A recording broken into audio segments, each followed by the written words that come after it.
Hoy toca leer el capítulo 25 titulado Las glorias del servicio devocional, verso 1. Sri Saunaka dijo, aunque la suprema personalidad de Dios es innaciente, nació como Kapila Muni, por medio de su potencia interna descendió para diseminar conocimiento trascendental en beneficio de toda la raza humana. De este verso también vamos a leer el significado. La palabra Atma Prayatayet indica que el Señor desciende para beneficiar a la raza humana, dándole conocimiento trascendental. Las necesidades materiales quedan completamente cubiertas con el conocimiento que se da en las escrituras védicas, que ofrecen un plan para vivir bien y elevarse gradualmente al nivel de Sattva Guna, la modalidad de la bondad. Cuando una persona alcanza este nivel de Sattva Guna, su conocimiento se expande. En el nivel de la pasión no hay conocimiento, pues la pasión es un ímpetu para disfrutar de beneficios materiales. En el nivel de la ignorancia no hay ni conocimiento ni disfrute, sino simplemente una vida casi como la de los animales. La finalidad de los Vedas es elevarnos de la modalidad de la ignorancia al nivel de la bondad. Cuando estamos influenciados por la modalidad de la bondad, podemos entender el conocimiento del yo, el conocimiento trascendental. Esa clase de conocimiento no la puede apreciar un hombre común. De ahí la necesidad de una sucesión discipular. Ese conocimiento lo exponen o bien la Suprema Personalidad de Dios en persona o bien su devoto genuino. Saunaka Muni afirmó aquí también que Kapila, la encarnación de la Suprema Personalidad de Dios, nació o apareció simplemente para diseminar el conocimiento trascendental, entender que no somos materia, sino almas espirituales. Aham Brahmasmi, yo por naturaleza soy Brahman, y no es suficiente para entender el yo y sus actividades. Las actividades deben corresponder al plano Brahman. El conocimiento de esas actividades lo explica directamente la Suprema Personalidad de Dios. Ese conocimiento trascendental pueden apreciarlo los seres humanos, pero no los animales, como se indica claramente aquí en la palabra Niyam. Para los seres humanos deben llevar una vida regulada. También los animales de un modo natural tienen regulaciones, pero no es esa la vida regulada que describen las escrituras o las autoridades védicas. El conocimiento trascendental solamente se puede entender cuando se lleva una vida regulada de acuerdo a los Vedas. Verso 2. Saunaka continuó, no hay nadie que posea más conocimiento que el Señor. Nadie es más digno de adoración ni más avanzado en el yoga que Él. Por lo tanto, Él es el maestro de los Vedas y escuchar constantemente hablar de Él es el verdadero placer de los sentidos. Verso 3. Por lo tanto, ten la bondad de relatar con precisión todas las actividades y pasatiempos de la personalidad de Dios que está plenamente satisfecho en sí mismo y que realiza todas esas actividades por medio de su potencia interna. Verso 4. Sri Sutta Goswami dijo, el muy poderoso sabio Maitreya era amigo de Vyasadeva. Animado y complacido con la pregunta de Vidura sobre el conocimiento trascendental, Maitreya respondió con las siguientes palabras. Verso 5. Maitreya dijo, cuando Kardama partió hacia el bosque, el señor Kapila se quedó en la ribera del Bindu Sarovara para complacer a su madre Devahuti. También vamos a leer el significado de este verso. Cuando el padre está ausente, el deber del hijo mayor es cuidar de su madre y servirla lo mejor que pueda, de modo que no sufra por estar separada de su esposo. Por su parte, el deber del esposo es abandonar el hogar tan pronto como tenga un hijo ya mayor que pueda cuidar de la esposa y de los asuntos familiares. Así es el sistema védico de vida familiar. No se debe permanecer implicado continuamente en asuntos familiares hasta el momento de la muerte. El esposo debe irse y uno de sus hijos mayores debe cuidar de los asuntos familiares y de la esposa.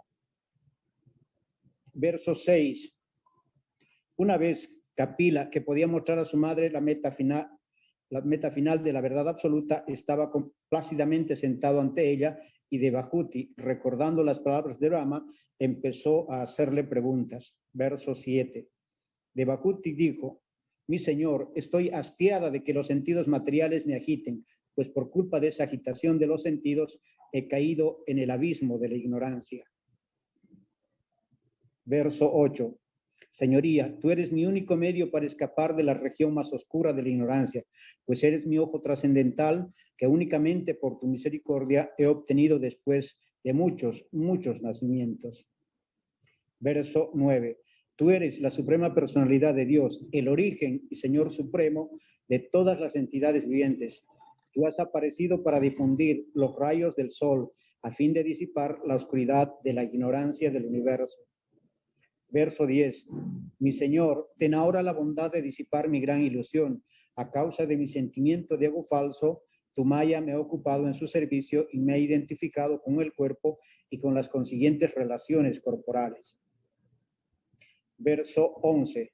Devahuti continuó, yo me he refugiado en tus pies de loto porque tú eres la única persona en quien refugiarse. Tú eres el hacha que puede cortar el árbol de la existencia material. Por lo tanto, ofrezco mis reverencias ante ti, el más grande de los trascendentalistas, y te pido que me expliques la relación entre hombre y mujer y entre espíritu y materia. Verso 12. Maitreya dijo, después de que su madre le expresase su inmaculado deseo de iluminación trascendental, el Señor le agradeció internamente sus preguntas y con el rostro sonriente explicó el sendero de los trascendentalistas que se interesan en la autorrealización. Verso 13. La personalidad de Dios respondió, el sistema más elevado de yoga es aquel que se refiere al Señor y el alma individual que tiene como objetivo el beneficio supremo de la entidad viviente y que produce desapego de toda felicidad y aflicción del mundo material. Verso 14. Oh muy piadosa madre, ahora voy a explicarte el antiguo sistema de yoga que en el pasado expliqué a los grandes sabios, es provechoso y práctico en todo aspecto. Verso 15. Se llama vida condicionada al estado en que la conciencia de la entidad viviente se siente atraída por las tres modalidades de la naturaleza material. Pero cuando esa misma conciencia está apegada a la suprema personalidad de Dios, nos encontramos en el estado de conciencia liberada. Verso 16. La mente se purifica cuando uno se limpia por completo de las impurezas del deseo de disfrute y la codicia, que surgen de la identificación falsa del cuerpo con el yo y de las posesiones del cuerpo con lo mío. En ese estado puro se trasciende el plano de las supuestas felicidad y aflicción materiales. Verso 17. En ese momento, el alma puede ver que es trascendental a la existencia material y siempre refulgente, nunca fragmentada, aunque de tamaño muy diminuto. Verso 18. Desde esa posición de autorrealización, la práctica del conocimiento y de la renunciación en el servicio devocional permite verlo todo en la perspectiva correcta. Aquel que alcanza esa posición se vuelve indiferente a la existencia material y la influencia de la materia actúa en él con menos fuerza. Verso 19. Ningún yogi puede obtener la perfección en la autorrealización a menos que se ocupe en el servicio devocional a la Suprema Personalidad de Dios, pues ese es el único sendero auspicioso. Todo hombre erudito sabe muy bien que el apego por lo material es el enredo más grande para el alma espiritual, pero ese mismo apego, cuando se dirige a devotos autorrealizados, abre las puertas de la liberación. Verso 21. El sadhu es tolerante, misericordioso y amigable con todas las entidades vivientes. No tiene enemigos, es pacífico, se guía por las escrituras y todas sus características son sublimes. Verso 22. Con determinación, el sadhu se ocupa ininterrumpidamente en el servicio devocional del Señor. Por el Señor, él renuncia a todas las relaciones de este mundo, como la familia y las amistades. Verso 23. Cantando y escuchando constantemente acerca de mí, la suprema personalidad de Dios, los sadhus no sufren las miserias materiales porque están siempre absortos meditando en mis pasatiempos y actividades. Verso 24. Oh madre, oh virtuosa dama, esas son las cualidades de los grandes devotos que están libres de todo apego. Debes procurar apegarte a esos santos, pues con ello contrarrestarás los efectos perniciosos del apego material. Verso 25. Las conversaciones acerca de los pasatiempos y actividades de la Suprema Personalidad de Dios en compañía de devotos puros son muy placenteras y satisfactorias para el oído y el corazón. Aquel que cultiva este conocimiento avanza gradualmente por el sendero de la liberación hasta que se libera y su atracción queda fija. Comienzan entonces la verdadera devoción y el verdadero servicio devocional. Verso 26. Estando conscientemente ocupado en el servicio devocional en compañía de devotos y pensando constantemente en las actividades del Señor, llega a sentir aversión por la complacencia de los sentidos, tanto en este mundo como en el siguiente. Este proceso de conciencia de Krishna es el proceso de poder místico más fácil. Aquel que realmente se establece en el sendero del servicio devocional puede controlar la mente. Verso 27. Aquellos que no se ponen al servicio de las modalidades de la naturaleza material, sino que cultivan su conciencia de Krishna, es decir, conocimiento con renunciación, y que practican yoga, en el cual la mente está siempre fija en el servicio devocional a la Suprema Personalidad de Dios, obtienen mi compañía en esta misma vida, pues yo soy la Suprema Personalidad, la verdad absoluta. Verso 28. Al escuchar esta afirmación del Señor, Devahuti preguntó: ¿qué clase de servicio devocional puedo cultivar y practicar que me ayude a alcanzar fácil y rápidamente el servicio a tus pies de loto? Verso 29. El sistema de yoga místico, como tú has explicado, tiene como objetivo a la Suprema Personalidad de Dios y su finalidad es acabar por completo con la existencia material. Por favor, explícame la naturaleza de ese sistema de yoga, de cuántas maneras se puede conocer en verdad ese yoga sublime. Verso 30. Querido hijo mío, Kapila, yo al fin y al cabo soy una mujer. Para mí es muy difícil entender la verdad absoluta porque no tengo mucha inteligencia, pero si tienes la bondad de explicármela, aunque no soy muy inteligente, puedo entenderla y sentir, gracias a ello, felicidad trascendental. Verso 31. Sri Maitreya dijo: después de oír la afirmación de su madre, Kapila pudo entender su intención y, habiendo nacido de su cuerpo, sintió compasión por ella. Entonces le explicó el sistema de filosofía Sankhya, que es una combinación de servicio devocional y perfección mística, tal como se recibe de la sucesión discipular. Verso 32. El señor Kapila dijo: los sentidos son representaciones simbólicas de los semidioses y su tendencia natural es actuar siguiendo los mandamientos védicos. Así como los sentidos son representantes de los semidioses, la mente representa a la Suprema Personalidad de Dios. El deber natural de la mente es servir. Ese espíritu de servicio, cuando lo ocupamos en la devoción a la personalidad de Dios sin motivación alguna, es muchísimo mejor que la salvación. Verso 33. El bhakti, el servicio devocional, disuelve el cuerpo sutil de la entidad viviente sin necesidad de un esfuerzo adicional, tal como el fuego del estómago digiere lo que comemos. Verso 34. El devoto puro que está pegado a las actividades del servicio devocional y que siempre se ocupa en el servicio a mis pies de loto, nunca desea ser uno conmigo. Él está consagrado a mi servicio y siempre glorifica mis pasatiempos y actividades. Verso 35. Oh madre, mis devotos siempre ven mi forma de rostro sonriente y ojos como el sol naciente sol de la mañana. Les gusta ver mis diversas formas trascendentales que están llenas de benevolencia y también hablan conmigo de una manera favorable. Verso 36. Al ver las encantadoras formas del Señor, sonrientes y atractivas, y escuchar sus muy placenteras palabras, el devoto puro pierde prácticamente la noción de todo lo demás. Sus sentidos se liberan de toda otra ocupación y él queda absorto en sentimientos de servicio devocional. De este modo, y aún sin desearlo, alcanza la liberación sin necesidad de esfuerzo adicional. Verso 37. Como está completamente absorto en meditar en mí, el devoto no desea ni la más grande de las bendiciones que se obtienen en los sistemas planetarios superiores, incluyendo Satyaloka. No desea las 8 perfecciones materiales del yoga místico, ni la elevación al reino de Dios. Pero aunque no los desea, el devoto disfruta, incluso en esta vida, de todas las bendiciones mencionadas.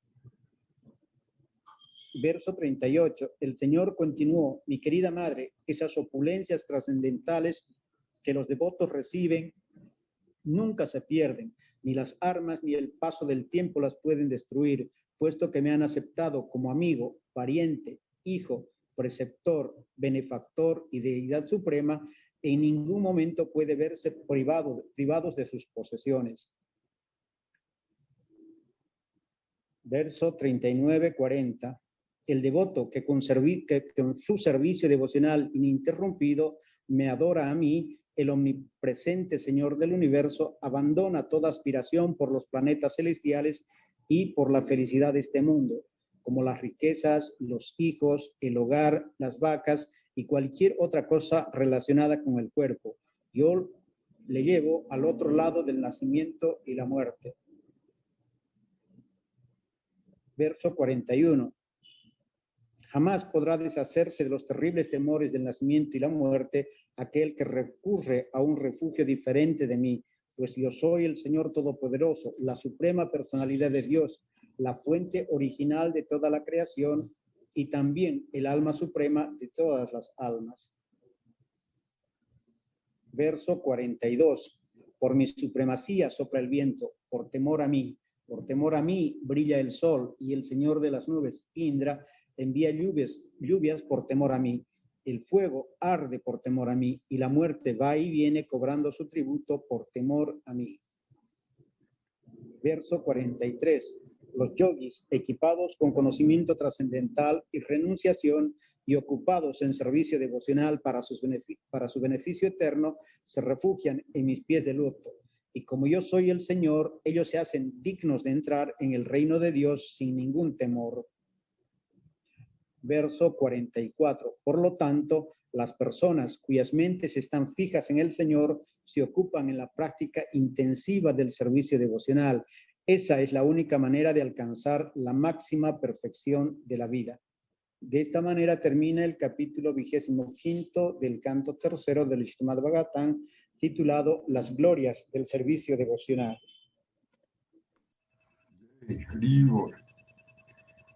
Bueno, definitivamente el Bhagavatam es la respuesta. Aquí la explicación que está dando el propio Señor en la forma de Kapila Muni o Kapila Dev a su madre Devahuti nos explica de una manera muy sintética el Sankhya Yoga, ¿sí? El Sankhya Yoga se ha explicado aquí como una combinación de explicación mística del yoga y explicación del Bhakti Yoga.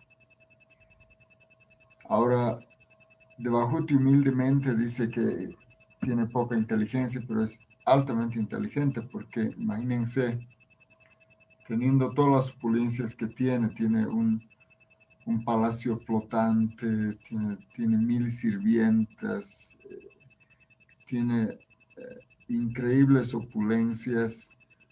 Aún así, ella, en vez de apegarse a eso, acude a su hijo, en este caso Kapila Dev, para entender el propósito de la existencia, ¿no? Una persona ordinaria en una situación muy afortunada no está ni pensando en salir de esa situación, o sea, al contrario, quisiera afincarse en esa situación, si es posible, en forma definitiva, y si no está en esta vida, en la próxima, o garantizarse en ambas vidas esto. Pero aquí Devahuti le dice a Kapila: eres mi ojo trascendental. porque te he obtenido después de muchísimos nacimientos. ¿Sí? No es una cosa común poder conectarse con la Suprema Personalidad de Dios. Y en este caso, de Bajuti le está pidiendo, tengo la bondad de disipar mi gran ilusión. ¿Sí? Es increíble. Así que bueno, Maitreya Muni en su diálogo con Vidura está describiendo todo este diálogo trascendental, maravilloso. Y también es muy interesante cuando Kapila Dev va explicando cómo es el vínculo de los sentidos, la mente, la inteligencia y finalmente el servicio.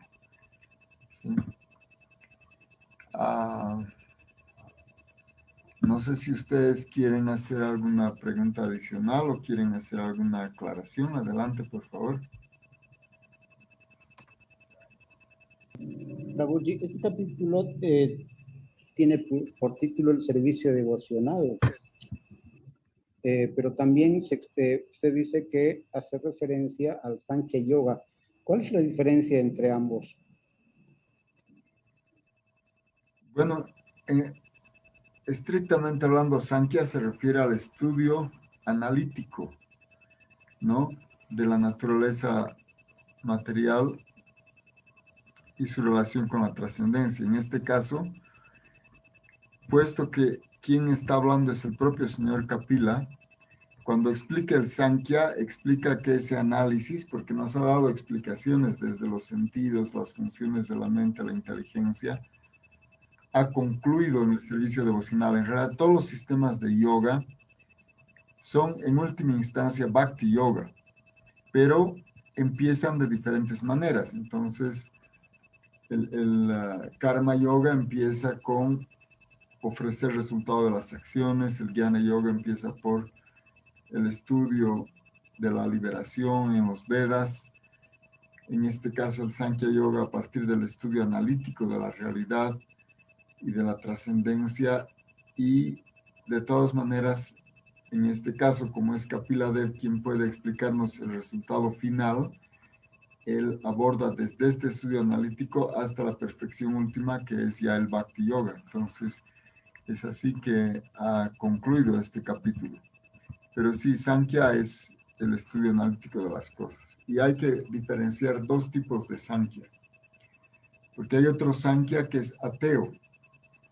Hay un Sankhya que es muy parecido a la lógica materialista, digamos, en el mundo material, ¿sí?, donde se analizan las cosas, la relación entre los diferentes objetos, pero nunca se llega al punto de llegar a Krishna.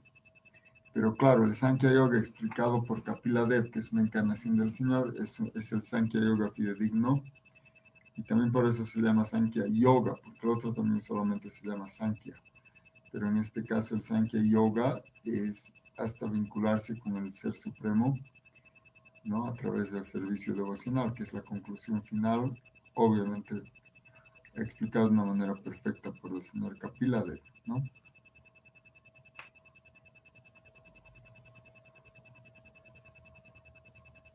¿Qué, Prabhu? Gracias. A ti, Prabhucito. Madhu, ¿está bien?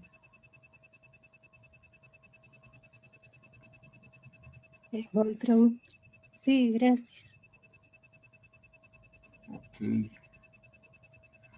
Bueno, entonces, Prabhupada, no sé si quieres avanzar un poco más o quieres que hagamos una pausa en este capítulo. No sé, Prabhu, si alcanza el tiempo para seguir leyendo y terminar un capítulo más. Usted dice, Prabhu. Ensayaremos, avanzaremos un poquito.